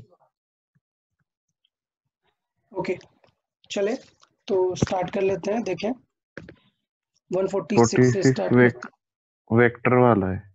ओके देख लेते हैं 146 में क्या करना है। 146 में अगर रीड करें, 2 stones PQ projected simultaneously, same point P projected upward with a velocity d, B is projected 20 at an angle this, what is the vertical separation between the 2 stones after 1 second। तो ये चीज समझना है आपको कि 2 stones हैं और different angle पे हमने थ्रो किया है। एक को हमने थ्रो किया ऊपर, ठीक है। सो ये स्पीड हमें कितनी दी हुई है 30। सो U जो P है वो है 30, ठीक, ये समझना है सबको। लेकिन सिमिलर वे पे जो दूसरा स्टोन है, ठीक है, B is projected with 20 at an angle 30 with the horizontal। सो ये 30 डिग्री पर थ्रो किया है इसे, तो इसका मतलब ये है कि ऊपर से 30 नहीं, at an angle 30 degree with the हाँ हॉरिजॉन्टल, नीचे से नीचे, ठीक है। सो 30 डिग्री पे थ्रो किया है, किस स्पीड से, 20 मीटर पर सेकेंड से। तो मैंने तुरंत बताया यार कि क्या करना पड़ेगा, कंपोनेंट करने पड़ेंगे। sin 60 ठीक है, तो ये हो जाएगा sin 20 इंटू 30 कॉस 30, तो ये हो जाएगा cos 30 की वैल्यू होती है √3/2, तो ये हो जाएगा 10√3, और ये हो जाएगा 20 इंटू साइन 30, तो 20 इंटू साइन 30 मतलब 20 इंटू साइन 30 है 1/2, सो कितना आ जाएगा 10 मीटर पर सेकेंड। ठीक, तो ये 10 मीटर पर सेकेंड है और ये 30 है। अब पूछ रहा है कि what is the separation between them after 1 second, तो देख लो 1 सेकेंड में कितना कवर करेगा, ये P है और ये Q है, so P after 1 second, after 1 second P कितना कवर कर लेगा, H is equal to UT minus half GT square. तो जल्दी से सॉल्व करें, 3 इंटू 1 माइनस 5 इंटू 1 का स्क्वायर, ठीक है, सो इट विल बी 25। अच्छा, Q कितना ट्रेवल कर लेगा सेम टाइम पे, सो Q की जो स्पीड है H is equal to UT, same अब मैं डायरेक्टली लिख रहा हूँ 10 इंटू 1 माइनस 5 इंटू 1 का स्क्वायर मतलब 1 ही आएगा, तो ये आएगा 5 मीटर। तो सेपरेशन कितना हो गया दोनों के बीच का, 20 मीटर। तो यहाँ पर बेसिकली आपको ये एक्स्ट्रा करना था, आपको वर्टिकल कंपोनेंट निकालना था, क्योंकि मोशन अंडर ग्रेविटी में हमें कौन सा कंपोनेंट चाहिए, वर्टिकल डायरेक्शन का चाहिए, और वही हमसे पूछा है वर्टिकल सेपरेशन। ओके, 147 देख लेते हैं।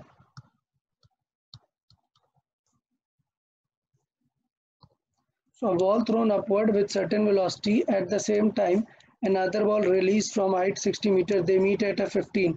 What is the initial velocity of first ball?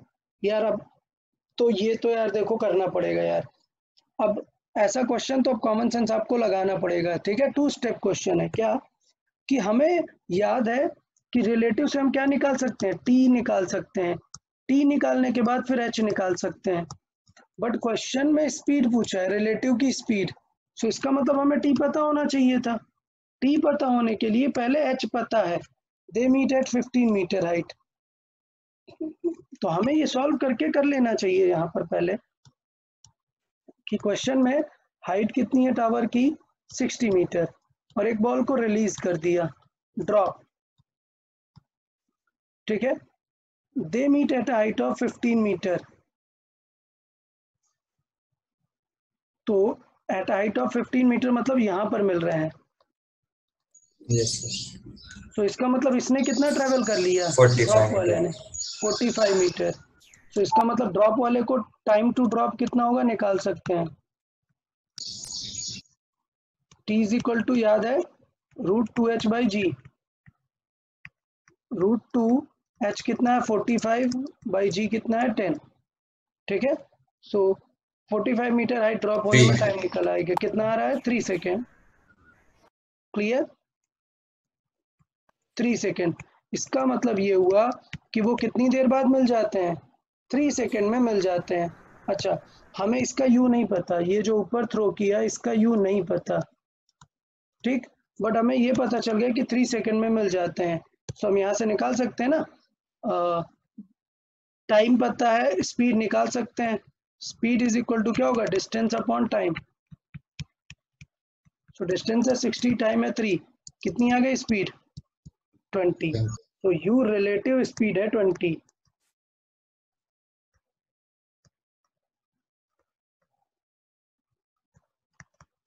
Relative speed है 20, सो मतलब ऊपर किस स्पीड से थ्रो कर रहे हैं, 20 की स्पीड से थ्रो कर रहे हैं।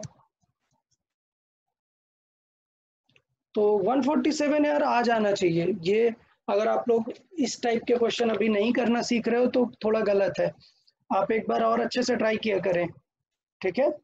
ओके, नेक्स्ट 149 डिस्कस कर लेते हैं।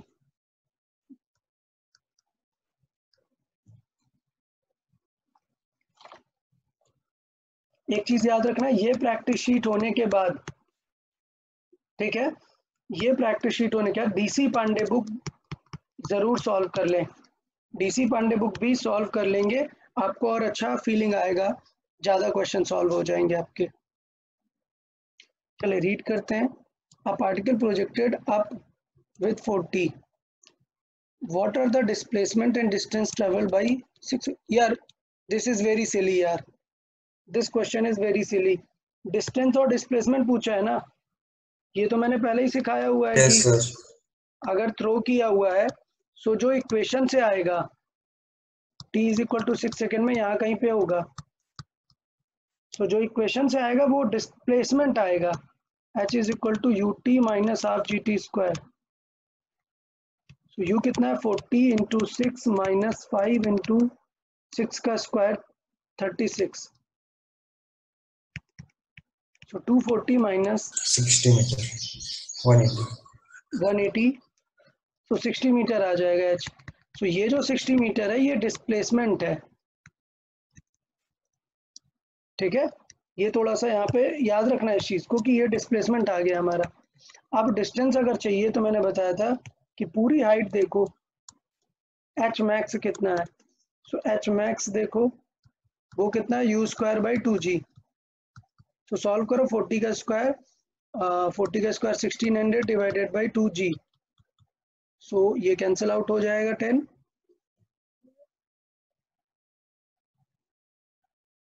h 80 मीटर आ रहा है, ठीक है। सो h आ गया 80 मीटर और ये हाइट है 60 मीटर, तो इसका मतलब ये गैप हमें पता चल जाएगा कितना हो जाएगा 20 metre.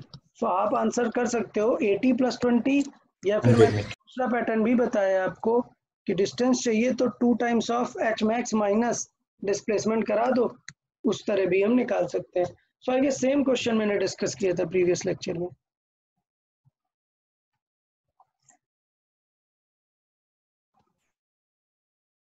Okay, so question 150 discuss कर लेते हैं then। 150 रीड करते हैं। So block at rest, slide down a smooth inclined plane which is at 60 degree with the vertical, मतलब vertical से 60 डिग्री एंगल है, t1 टाइम लगता है उसमें स्लाइड करने में, and the another block dropped vertically from the same point reaches the ground in t2 time. तो मतलब वर्टिकल में दिया हुआ है, फिर उनका रेशियो बताना है। तो बेसिकली क्वेश्चन कुछ इस तरीके से है कि ये हमारा इंक्लाइन प्लेन है और हमें पता है कि वर्टिकल से इसका एंगल 60 डिग्री है। सो बहुत ही सिंपल है, ये एंगल हम बता देंगे 30 डिग्री। अब इसका पर्पस क्या है कि यार यहाँ से दो टाइप पे ऑब्जेक्ट आ रहा है, एक ये ऑब्जेक्ट है जो इस इंक्लाइन प्लेन के अलॉन्ग आने वाला है, और एक ऑब्जेक्ट है सेम ऑब्जेक्ट को हमने यहाँ से ड्रॉप कर दिया है डायरेक्टली, तो उसे कितना टाइम लगेगा डायरेक्टली ड्रॉप कर देने में। तो यार कुछ अज्यूम कर लेते हैं, बेटर रहेगा। मतलब यहाँ पे अगर हम ये मान ले कि इस पॉइंट की जो हाइट है वो कुछ h है, तो हमें ये अगर हाइट पता है कि ये हाइट h है तो हमें ये डिस्टेंस चाहिए होगी। फिर मान लेते हैं कि ये डिस्टेंस x है, तो थोड़ा सा इसमें थीटा वाला लॉजिक लगा सकते हैं, that sine 30 degree will be h by x, ठीक है। और हमें पता है sine 30 degree is 1/2, so it is h by x। तो यहाँ से बेसिकली आ गया हमारा कि x is equal to 2h है। तो एक काम की बात आ गई कि हमें x in terms of h पता चल गया। अच्छा, अभी थॉट ये है कि यहाँ पर जो टाइम लग रहा है, यहाँ पर टाइम कंज्यूम्ड है वो t1 टाइम है, लेकिन यहाँ पर टाइम कंज्यूम्ड है वो t2 टाइम है। बट अच्छी बात यह है कि ये t2 में तो डायरेक्टली हम फॉर्मूला लगा सकते हैं, √2h/g का एक्सेलरेशन g है। लेकिन एक प्रॉब्लम है, इसमें हम डायरेक्टली √2x/g नहीं लिख सकते। क्यों नहीं लिख सकते, ये चीज मैं यहाँ पे आपको हाईलाइट करूंगा कि यार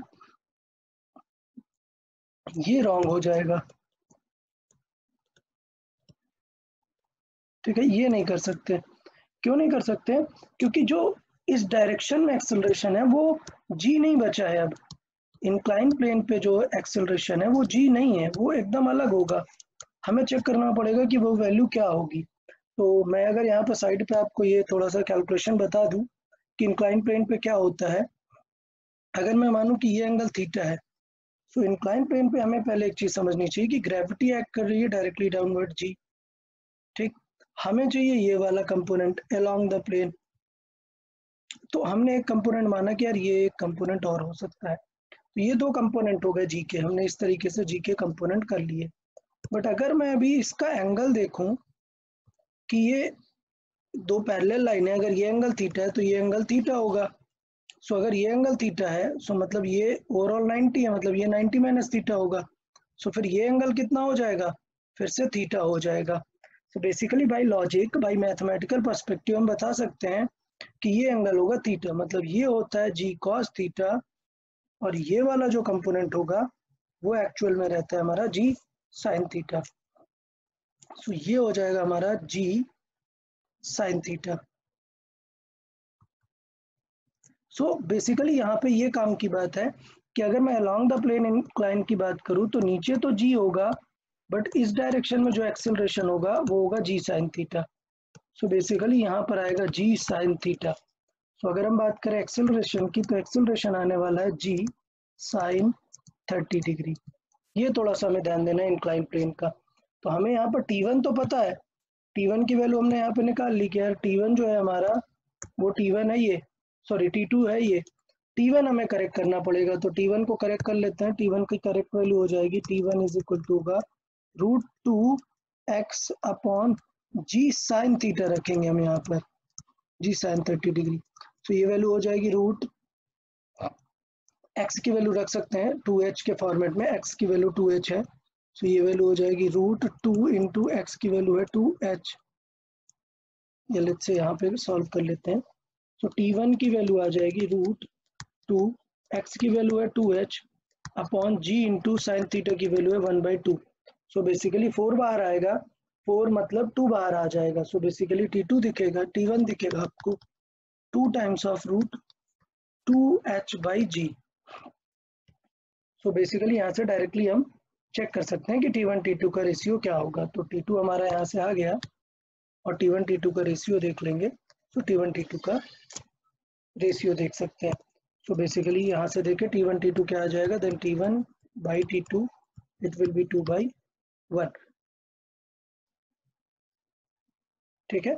सो T1 इंक्लाइन प्लेन का है और T2 इस वाले प्लेन का है। सो बेसिकली ये वाला आंसर हो जाएगा।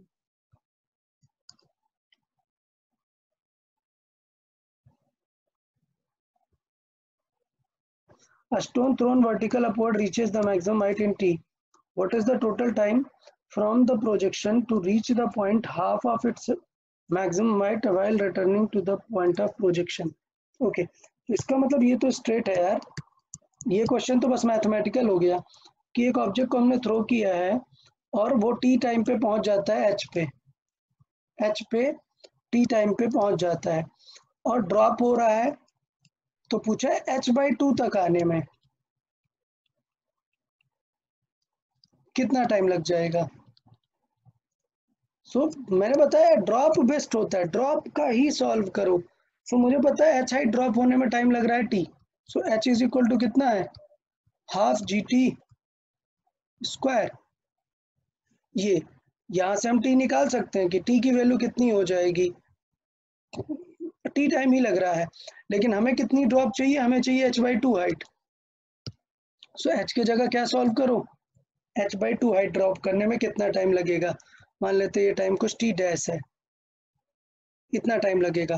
सो सॉल्व कर दें, हाफ ऑफ कैंसिल आउट हो जाएगा, हाफ ऑफ कैंसिल आउट हो जाएगा। h इज इक्वल टू कितना आ जाएगा, g इंटू टी डैश का स्क्वायर।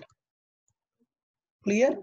तो बेसिकली मैं ये टी डैश निकालना चाह रहा हूँ, बट प्रॉब्लम ये है कि टी डैश में देखो h और g आ रहा है, तो किसी तरीके से हम रिप्लेस कर दें अगर h को, तो काम बन जाएगा किसके टर्म्स में, t के टर्म्स में। तो ये h हमें पता है, क्वेश्चन में गिवन है कि t टाइम पे पहुंच जाता है पूरा हाइट। इसका मतलब h इज इक्वल टू क्या है, हाफ GT² है, ये गिवन है। सबको ये चीज समझनी चाहिए कि टी टाइम में अगर वो मैक्सिमम हाइट पहुंच रहा है तो इसका मतलब ये है कि h हमारा हाफ GT² है। ठीक है। और हमने यहाँ पर सॉल्व किया है क्वेश्चन कि वो हाफ टाइम डिसेंड होने में कितना टाइम लगेगा, t डैश का स्क्वायर। बट ऑप्शन में सब में t है, इसलिए हमें इस h को t के टर्म्स में लिखना पड़ेगा। सो हम इसे क्या लिख सकते हैं, हाफ GT² लिख सकते हैं।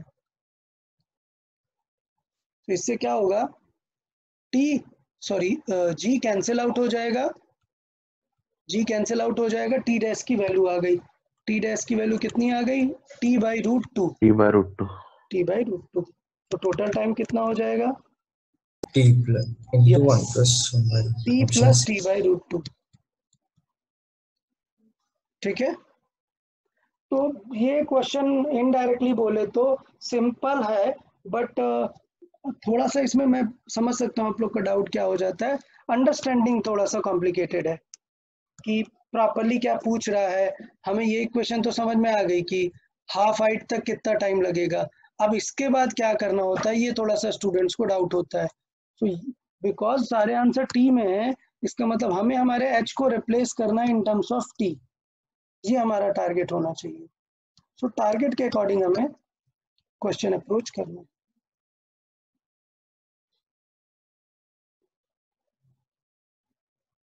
ओके, सो क्लियर है यार ये? Yes. Okay good. Next 160. 157. 158. 157, 158 and 160। चले देख लेते हैं 157 से देखें।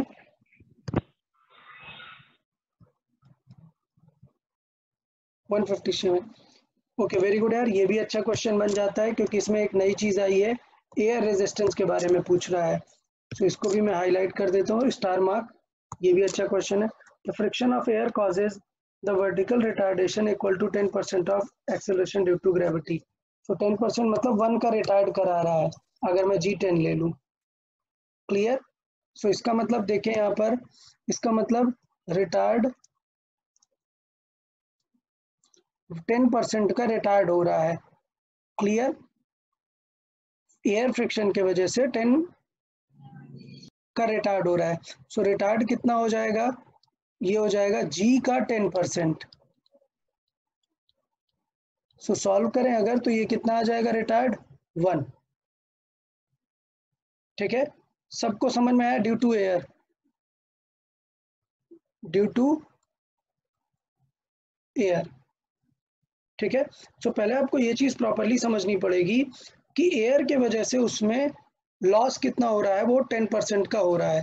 ठीक है, मतलब ये G है, सो 1 मैं मतलब G की वैल्यू 10 मान लेता हूँ, या फिर रहने देते हैं G/10 ही सॉल्व कर देते हैं, G की वैल्यू यूज नहीं करते हैं, G/10 की तरह ही कंसिडर करते हैं। अब क्वेश्चन ये पूछ रहा है कि मैक्सिमम हाइट कितनी रीच करेगा। सो इसका मतलब फील करो आप कि अभी ये ऊपर जा रहा था, ठीक है, अगर रिटार्ड हो रहा था G से, प्लस साथ में एक नया रिटार्ड लग गया ना, कितना G/10 का, ड्यू टू एयर। समझ आया? Yes, तो sir. बेसिकली ये क्वेश्चन हमारा बन गया है कि हमने U से थ्रो किया, पहले तो ग्रेविटी लग रही थी 10 G की, अभी एक 10% मतलब G/10 अमाउंट का एयर से भी लगने लग गया है। सो मैक्सिमम हाइट कितनी अचीव होगी? So maximum height H is equal to कितना हो जाएगा, U²/2G करते थे, बट अब G के साथ में एक एक्स्ट्रा एयर वाला भी ऐड हो जाएगा। सो बेसिकली यहाँ पर होगा U²/2G प्लस G/10। समझ आया? सो अभी सॉल्व कर देंगे। सो H की वैल्यू कितनी आ जाएगी, ये 10 होगा, ऊपर जाएगा 11, सो ये आ जाएगा 10/11 टाइम्स, ये देखो मैंने एलसीएम लेके सॉल्व किया है, आएगा U²/2G। क्लियर? 10/11 टाइम्स। अब बताओ 10/11 टाइम्स मतलब कितना परसेंट हो जाता है? ये हमारा न्यू H है, H dash is this much. So basically Nearly 9%. yes, very good. So it will be H dash is equal to 10/11 times of H. But question में क्या पूछा है, डिक्रीज्ड बाय चेंज कितना हो जाएगा, डेल्टा H कितना हो जाएगा। सो याद है चेंज परसेंटेज के लिए 1 माइनस कर देंगे हम, सो 10/11 माइनस 1, सो कितना आ जाएगा ये इंटू 100, ये आ जाएगा हमारा चेंज। सो बेसिकली ये आ जाएगा कितना 100/11, सो कितना आएगा 11 9 टाइम्स 9.1 के अराउंड, 9.09 के अराउंड आ जाएगा। 9%। ठीक है, तो इसमें अगर मैं बात करूं काम की बात क्या थी, तो काम की बात सिर्फ ये थी, बाकी यार बेसिक मैथ्स है। काम की बात सिर्फ ये है कि आपको समझना है कि ड्यू टू एयर भी अपोज होने लग रहा है। ठीक है, सो उसके अकॉर्डिंग हम सॉल्व करेंगे। किसी को डाउट 157 में? No sir. Okay, good, very good. Next 158 बात करते हैं। The water drops fall at a regular interval from a tap 5 metre above the ground. The third drop is leaving the tap at an instant when the first drop reaches the ground. तो यार ये तो यार common sense वाला question हुआ 158। ठीक है, चलो ठीक है, 158 में ड्रॉ करता हूँ। 158 देखें, ये कॉमन सेंस का क्वेश्चन हुआ क्या कि एक टैप है, उसकी हाइट कितनी है, 5 मीटर। अच्छा, सोचो यहां से टैप से जस्ट कौन सी ड्रॉप आ रही है, थर्ड ड्रॉप। तो टैप से जस्ट यहाँ पे आ रही है थर्ड नंबर की ड्रॉप, तो सेकंड वाली यहाँ कहीं पर होगी। क्यों, क्वेश्चन बोल रहा है फर्स्ट वाली जस्ट पहुंच गई है। ओके, तो आपको बस वही कॉमन सेंस है जगलिंग वाला कि यार थर्ड ड्रॉप यहाँ पे है और रेगुलर इंटरवल पे निकल रही हैं, तो बताओ किन्हीं दो ड्रॉप के बीच टाइम कितना लगेगा, पूरा टाइम कितना लगेगा 5 मीटर ड्रॉप होने में। अगर मैं बात करूं t is equal to √2h/g, so 5 metre drop होने में 2 × 5/10 कितना टाइम लगेगा, 1 सेकेंड। सो इसका मतलब 1 सेकेंड में फर्स्ट वाली ड्रॉप नीचे आ गई, थर्ड वाली है, तो दो ड्रॉप के बीच टाइम कितना है, half second. t is equal to half second. So ये जगलिंग वाले टाइप वाला क्वेश्चन हो गया, हाफ सेकेंड। ठीक है, तो ये जगलिंग टाइप वाला क्वेश्चन हो गया कि दो बॉल यूनिफॉर्म इंटरवल पे चल रही हैं और हमें पता है कि नीचे पहुंचने में 1 सेकेंड टाइम लगा है, तो इसका मतलब दोनों हाफ सेकेंड के इंटरवल पे ड्रॉप हो रही हैं। क्वेश्चन में क्या पूछा है, how for above the ground is the second drop. तो देख लो हाफ सेकेंड में कितना नीचे आ जाएगा, ये भी टाइम कितना होगा, half second. So h drop कितना होगा, is equal to half GT²। Half g मतलब 5 × t मतलब 1/2 का स्क्वायर। सो कितना आ जाएगा, 1.25। अच्छा, लेकिन क्वेश्चन में ये पूछा है अबव द ग्राउंड कितना है, ग्राउंड से अबव कितना है, तो कितना हो जाएगा, यस, अबव द ग्राउंड हो जाएगा 3.75। तो बताओ यार ये क्वेश्चन किसी को अभी डाउट है क्या, अभी समझ नहीं आया, ऐसा कुछ है क्या? क्योंकि ये तो बहुत ही अच्छा कॉन्सेप्ट है, बिल्कुल बस दिमाग लगाने वाला था, जगलिंग वाला कॉन्सेप्ट था इसमें कि हमने चेक किया कि फर्स्ट ड्रॉप यहाँ पहुंच गई है और थर्ड अभी यहाँ पर है, तो हमने पहले देखा कि टाइम कितना लगेगा पहुंचने में, 1 सेकेंड। और मुझे पता है कि सबको एकदम सेम इंटरवल पे ड्रॉप कर रहे हैं, मतलब कितना कितना टाइम लग रहा होगा, हाफ सेकेंड में सब लोग ड्रॉप हो रहे हैं। तो हमने चेक किया कि सेकेंड वाली हाफ सेकेंड में कितना ड्रॉप होगी, 1.25, मतलब ग्राउंड से अभी वो कितना ऊपर है, 3.75। इसका मतलब मैंने फिगर में थोड़ा सा अलग बना दिया है, इसको मुझे ऊपर बनाना चाहिए, सेकेंड ड्रॉप थोड़ा सा ऊपर है। ओके, ठीक है, सो आई गेस 158 सबको क्लियर है। ओके, नेक्स्ट लास्ट क्वेश्चन 160 बात कर लेते हैं।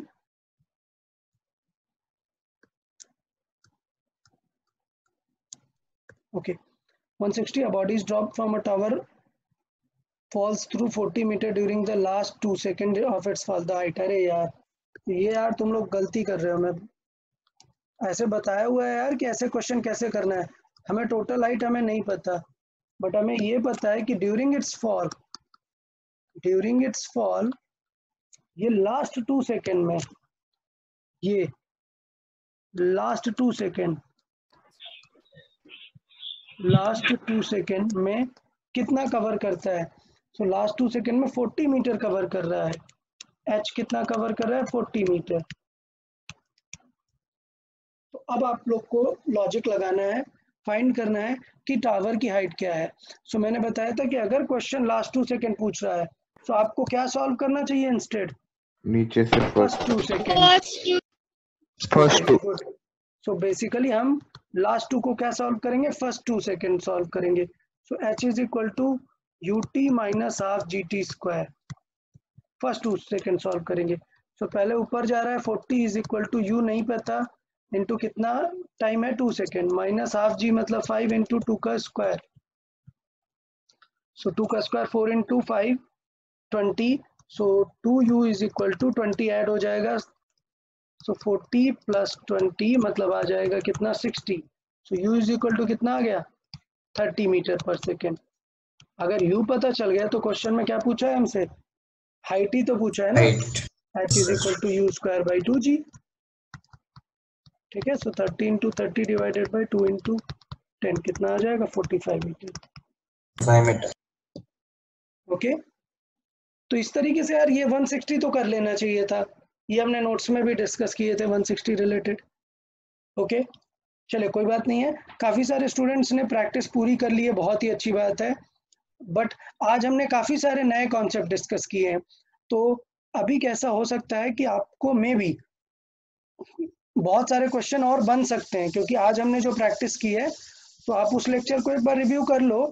कुछ भी डाउट रहता है अभी देखो टेंशन नहीं लेना है कि अरे सर ने तो 160 तक बता दिया, नहीं, कल फिर मैं स्टार्टिंग में यही पूछूंगा कि टिल 160 किसी को कुछ डाउट रहता है, ठीक है, कुछ भी डाउट रहता है तो पूछ लो, उसके बाद हम फर्दर डिस्कशन करेंगे आगे 160 से आगे। तो 160 से आगे आई गेस जो क्वेश्चंस है मोशन अंडर ग्रेविटी के टिल 189, 189. ठीक है। तो यहाँ तक हम नेक्स्ट लेक्चर में डिस्कस करके और फिर आगे पोर्शन पे बातें करेंगे, ठीक है। चले आप तो एक बार फिर से रिवाइज करना है, किसी को डाउट रहता है तो कल पूछ लेना है, कल हम आराम से फिर से डिस्कस कर लेंगे। ओके, और डीसी पांडे, फिर से मैं बोल रहा हूँ डीसी पांडे जरूर सॉल्व कर लो। ऑल्दो मैंने बहुत सारे क्वेश्चन दे दिए, इस प्रैक्टिस सीट में ही सारे कॉन्सेप्ट कवर हो गए, बट स्टिल एक बार डीसी पांडे भी लगा लोगे so you will get more confidence. Okay okay everyone, then bye bye Bye. Sir. Bye bye.